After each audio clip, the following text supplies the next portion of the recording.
Being a trustee carries a great deal of responsibility. Trustees need to know and adhere to the terms of the trust and can be held personally liable for any losses made by the trust if they don't carry out their duties properly.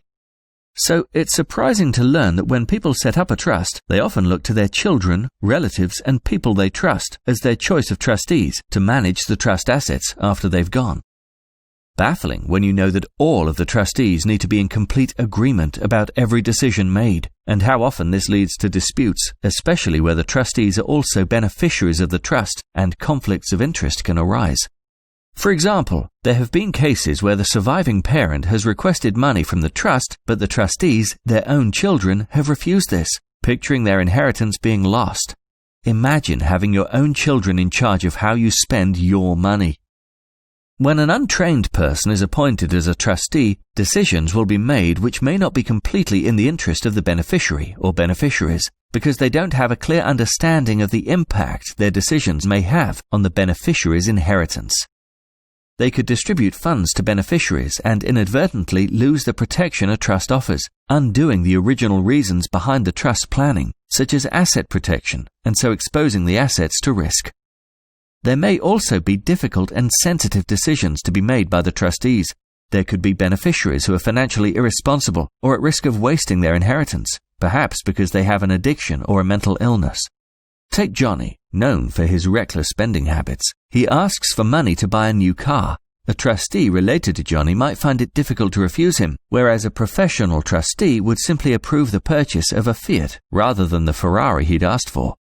Then there's Alison, who's in a relationship with someone likely to exercise control over any inheritance she received outright.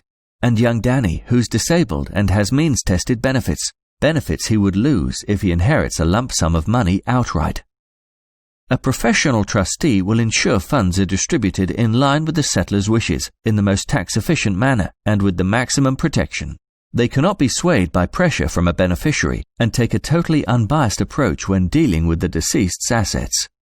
Professional trustees assist other trustees, ensuring all of them meet their legal duties and responsibilities and act in the best interests of the beneficiaries as a whole. It's a balancing act between satisfying the request of a beneficiary while also protecting the interests of the other beneficiaries. The simple truth is that a professional trustee who does their job keeps the trust out of trouble, usually expensive trouble, that a lay trustee would not have seen coming. They're like the family trust police. But using a professional trustee costs money. True, but it's important to remember why you set up the trust in the first place, and if it's not being run properly, then you wasted your money, and chances are your money could end up being wasted again.